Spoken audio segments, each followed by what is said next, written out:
video is simply to kind of give a brief description of how I organize materials onto this Google Classroom I call Civic Duty, after the Mathalicious lesson under the same name. As you can see, here's myself, here's my administrator, Natasha Jones, and I've invited Gina McAllister, an 8th grade math teacher, to look at it through the perspective of a teacher. And I've also got another teacher in here who is checking it out as a student. So this is a collaborative effort.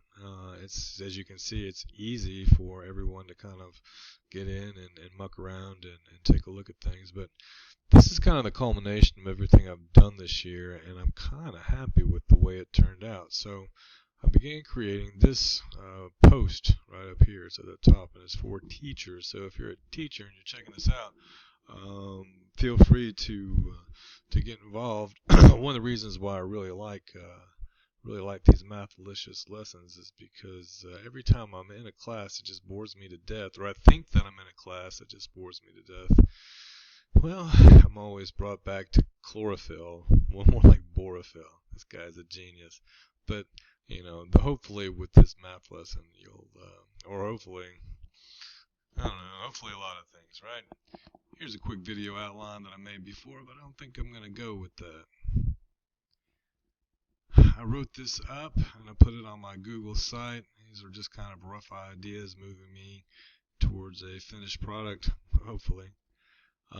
But for the most part, that's my reflection piece for this lesson, or it will be, and I assume this is going to get bigger, and I'll probably edit some of this stuff out, but I'll probably keep old borophyll to remind me what the heck it is I'm trying to do. To engage students, I chose Civic Duty, which is talking about a Honda Civic and how it's a hybrid, and how we all have these preconceived notions of maybe what a hybrid is. So I found this video online. If you ever have access to this Google Math class, if you work at TNVA, or if you're, I don't know, a fellow teacher, or if we open it up and make it public, this is awesome. They don't say a word. It's all the sound of their engines talking back and forth, and it's pretty amazing. It got my attention. Long story short, I wanted to introduce the idea of what a hybrid is, or how to think about a hybrid, kind of shake things up a little bit. And I must confess, even at the end of the lesson, there was still some confusion regarding where do you plug in your hybrid. So when I go around the next time and I look at this, I think what I'll do is I'll spend a little bit more time creating a space for them to really understand what a hybrid is, because it's kind of important to the general idea of the lesson. Anyway, with that in mind, I created this, which is an assignment inside Google Classrooms. This is a community builder. This is a no-risk kind of engagement piece where you don't have to do math. A lot of the students that I deal with, especially at this point in the year, I'm speaking about, I believe I started this in March, and I'm just now wrapping it up here at the end of May. Is that I lose them. They go home for Christmas break, and then they come back and they're kind of done. A lot of them, and a lot of them never really got started. So this is an access piece, just trying to get them to come in. I've created Google Slides, and like I said, this is my first go around with the piece, and things will change with Google Slides. And it just kind of outlines verbally what it is we're going to do, what it's about. I talk a little bit about a Tesla. I just want to compare and contrast between a hybrid and a Tesla. We talk about this some in class. Pretty cool. And then what I wanted them to do was go find a car that they thought they might like to drive, or something that kind of represented their personality, and just take a snip of it and put it into our Google Classroom. And as we go through, you'll see quite a few snips of various vehicles, that very few of which are hybrids. Most of them are just kind of cars. But once again, like I said, this is an engagement piece for me going forward. I also made a question and comments. I don't know if this was something I did in class. I'm sure it was. As a kind of like an exit ticket, as you get in here and you make a comment and you say hybrids use gasoline. You see some kids have responded to, but out of 89 students, only 24 chose to respond, and there's a strong possibility that some people responded more than once. So who knows? Once again, like I say, in an online virtual environment, engagement is challenging. So let's see here. If we go on down. All right. So corrections. They went through it once, and they gave me a certain amount of nothing, and so I asked them to try it again, and they could go back in here, and they could basically. Let's see if it comes up here. All right. So I'm kind of jumping ahead of myself. Let me go down to the first Civic Duty Act 1. Here it is. And this is kind of where things got started.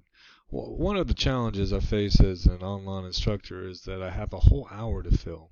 That's a lot of singing and dancing from an educator's perspective, especially one who is trying to get data.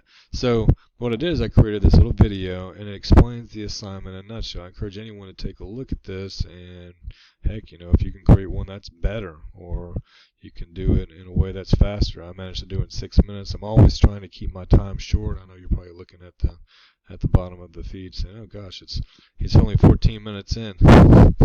I try to be brief and I try to be concise, but this is an attempt to do that.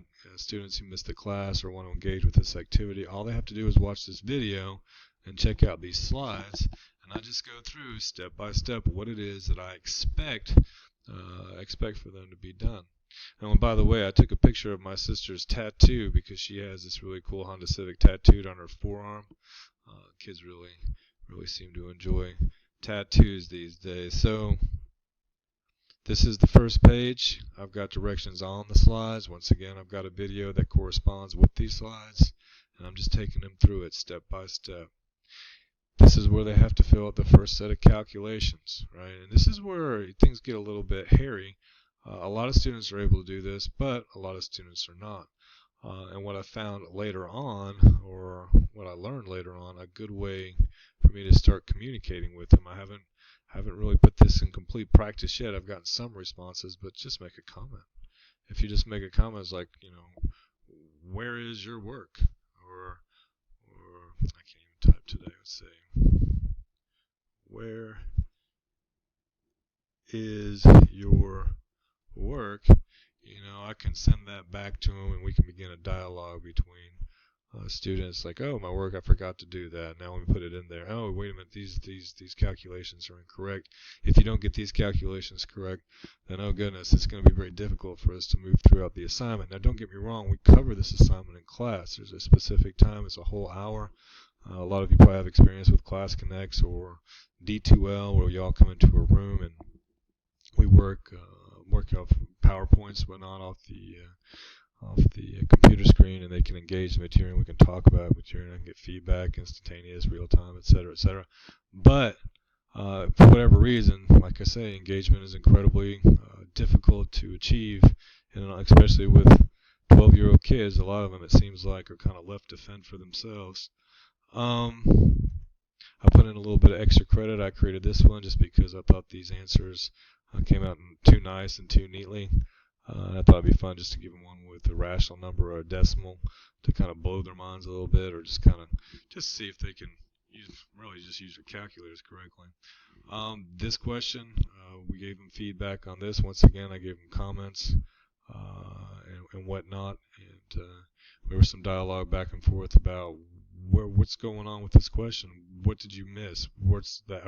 Or a lot of them would just throw an answer up here, and I would say that's unacceptable. I have no idea what you're talking about. Please, flesh it out. And this, to me, is the coup de grace. This is where we're all year, and at the beginning of the year, and indeed since I started working with TNVA, there's this disconnect between what I can see or what kinds of feedback I can give based upon what I can see. Now, since they're at their house, probably all the way across the state, in Memphis, Nashville, heck, even right up the hill here in Roan Mountain, I have no idea if they're doing anything. And that's one of the things that, as a math teacher, I know is very important. If you can't show me your work, if you can't show me that you're actually engaging the material with some sort of meeting, whether it's a paper and pencil, or whether it's typing it out, or whether it's using Google Drawings or whatever to give me some feedback, then I have no idea if you know what I'm doing.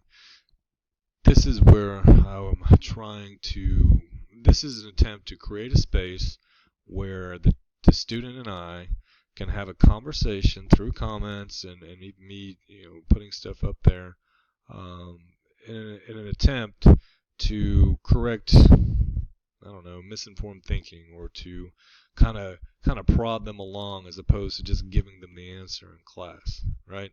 And that was the intention of doing that.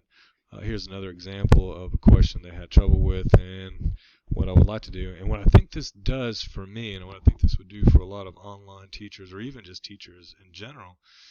You have this space to work in, and you can communicate and collaborate. Now, I didn't just make this stuff up. I read a book over while we were testing, um, that gave me these ideas of creating this, or using the space to communicate specific ideas with students, and hopefully, establish some kind of rapport and relationship to where we can work together to get to a solution, as opposed to me just giving a solution, which is something I'm very guilty of and I'm trying to move away from. That was the first round. That's Civic Duty Act 1. Take it back out here and you get to a rubric. This is what I expected you to do. Basically just follow the directions and complete the calculations. Once again, I can't say this enough, I did these calculations in class with them. So if they didn't turn it in, then I don't know. That's the engagement problem. Why weren't they engaged, right? I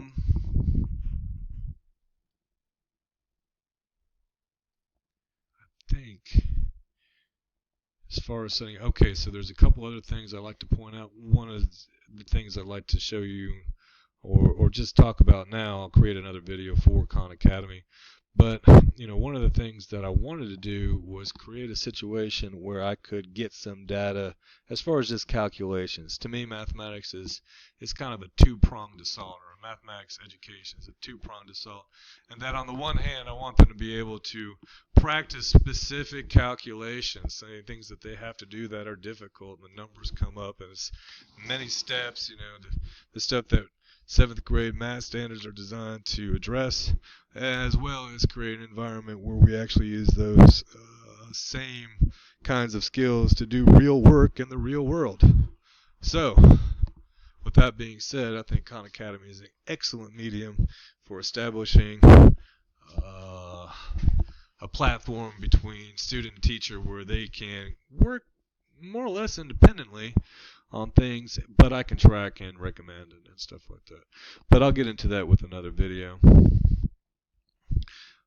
Here's a Halberd. Now this is another cool resource that I've created. It's a YouTube video, but it's not just a YouTube video. It's a play posit. But for whatever reason, I don't know if it comes up as a play posit until you get to the end. And no. So I need to go back and recheck that link. But it's a play posit. Basically, it goes through here. It shows them the video, but it pauses. If you don't know what play posit is, I'll put a link in. I need to put a link into my Google site. This is some information that I'm getting from students. Right? She put this up to support it. She thought it was funny. Some of the other students thought it as well. Here's some kids talking about challenge questions. Here's Radhika asking me if she did it right. Of course she did. She's very smart. And then once again, you get to see where they start to engage class. This is the most class engagement I've had in a while. Here's another link to it. It's the same thing that we were doing before, but once again, as you can see, I'm having some engagement issues, and I don't know, like I say, two-pronged assault. So that's kind of an overview of the lesson and how I put it together. What I'm really trying to do is create a situation, not just for putting those ideas out to other teachers at TNVA, but as a reminder to myself. And I've come up on the 15-minute mark, so I'm going to stop.